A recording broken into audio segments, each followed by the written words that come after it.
Dr. Jessie Sanders, owner and chief veterinarian of Aquatic Veterinary Services. Today we'll be discussing the top 10 mistakes that fish owners make. So we're going to go down from 10 to number 1.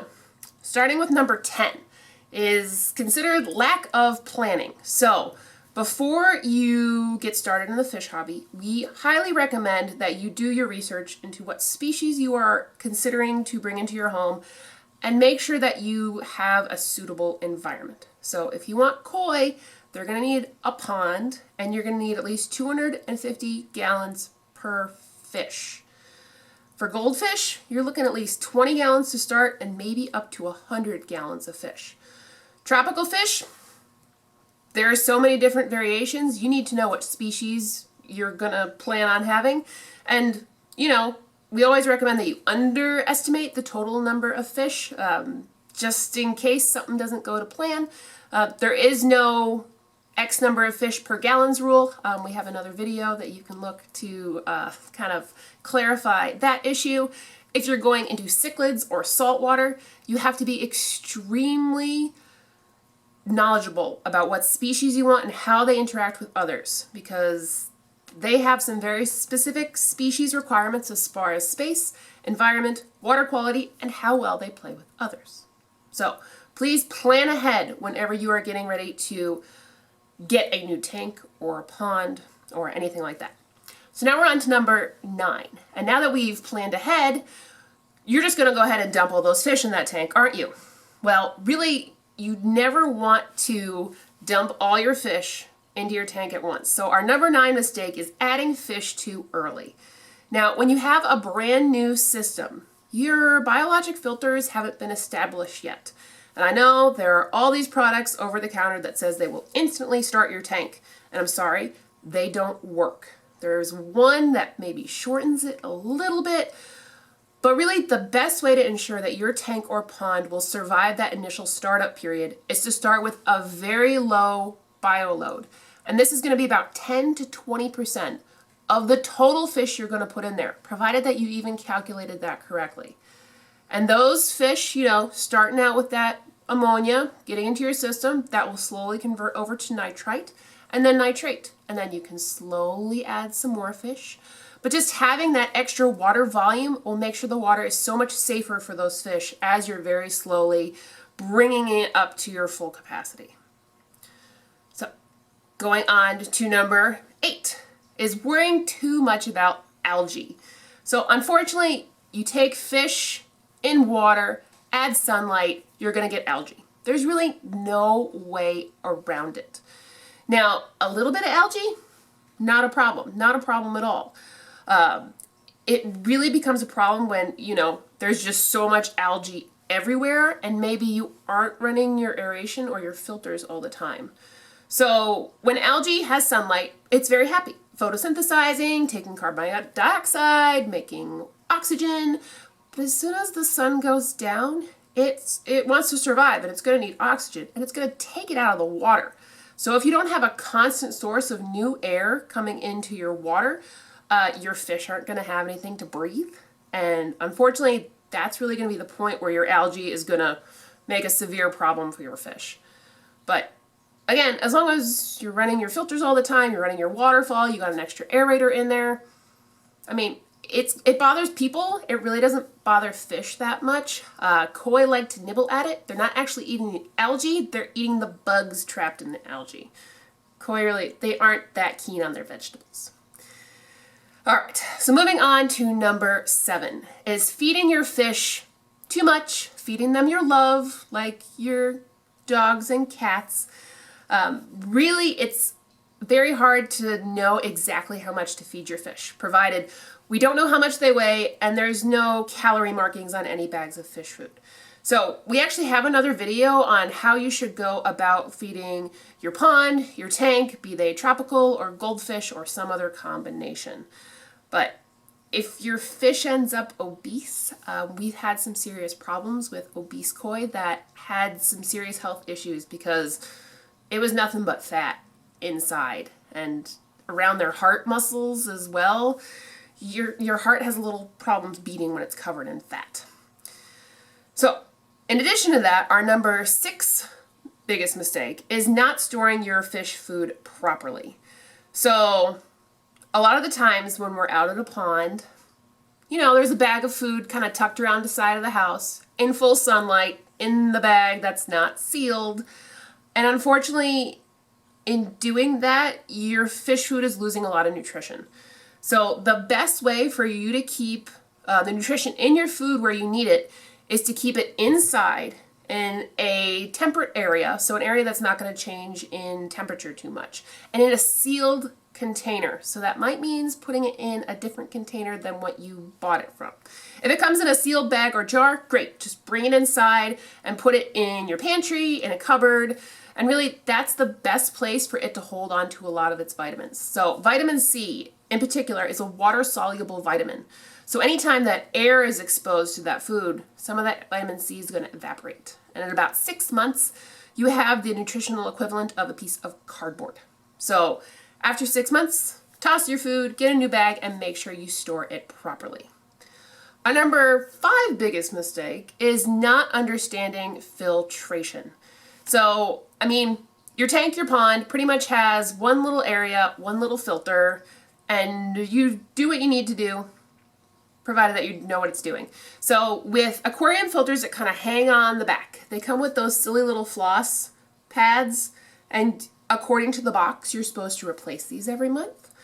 Well, if you watched our filter video, you know that that is a complete lie. You really want those filters to be a little smelly, be a little bit gross, because you want those good bacteria to stay in your filter. You just throw them in the trash, they're not doing your tank any good. And if it comes to, say, outdoor tanks, if you have a settling tank or a mechanical filter, make sure that you clean that regularly. If you just let the muck kind of build up, it's going to eventually go down the line into places you don't want. With those pressurized bead filters that you have for ponds, essentially what's in these is little tiny plastic beads that hold on to all those good bacteria. Now, if you haven't backwashed it for a while, unfortunately all those kind of get compressed down with all that sludge and muck. And really, if you've been backwashing, weekly since you've had it, that's great. But if you haven't been good about your backwashes and suddenly your water chemistry starts to turn terrible, you might have to crack open that canister and chunk everything up with a big wooden stick.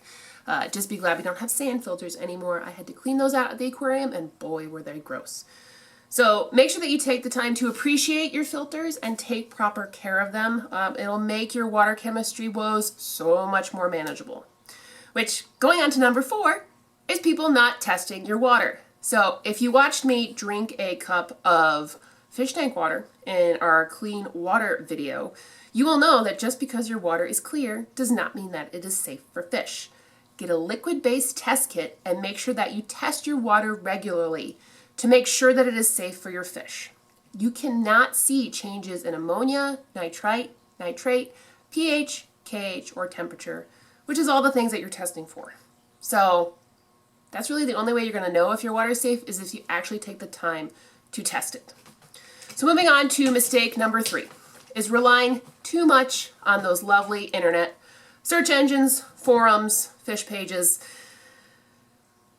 There is a lot of terrible information about fish health on the internet. And we as veterinarians, we're partially to blame for that, because unfortunately fish medicine is not really taught in a lot of veterinary programs. So I understand that a lot of you owning fish just haven't had anywhere to go for help.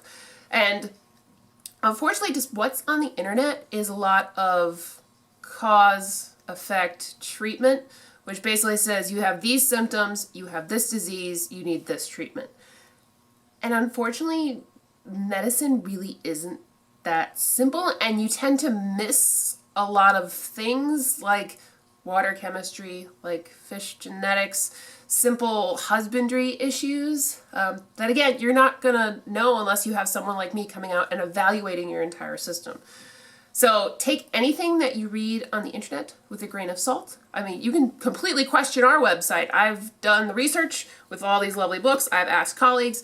So I try to present as much truthful information that I can. But I'm not perfect, so if you find something wrong with something that I've written, please let me know, and either I'll give you the resource for it or I will fix it, which I appreciate. Mistake number 2 is not doing your regular maintenance. Fish are not maintenance-free pets. You can't just drop a fish in a tank and expect it to take care of itself.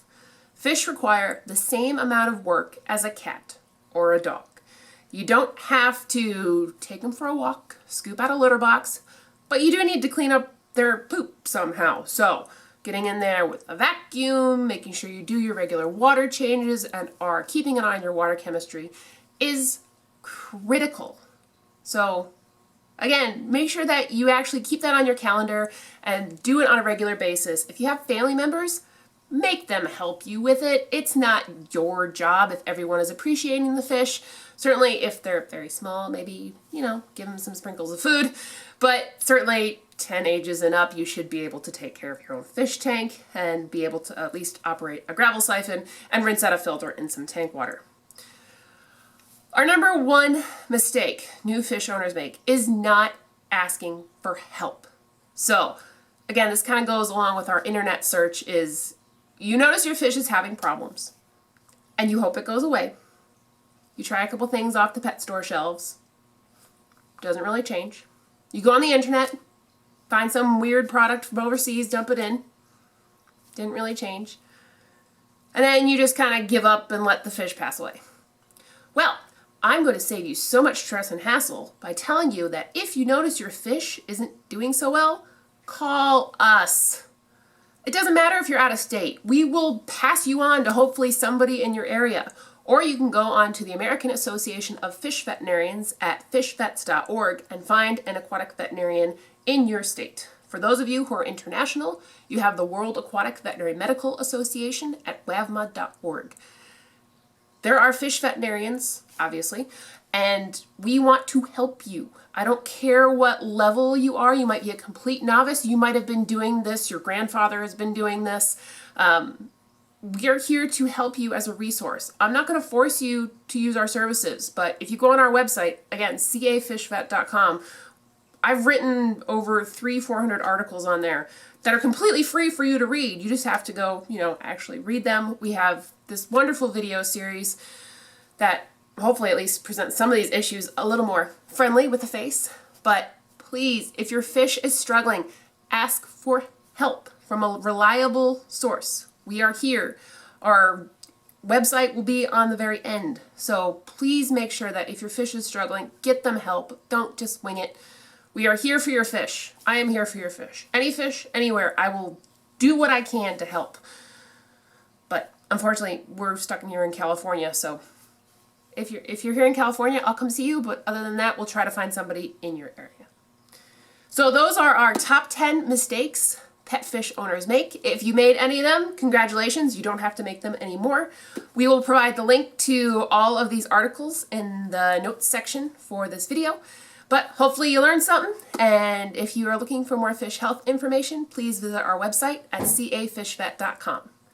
At Aquatic Veterinary Services, fish are treated like family.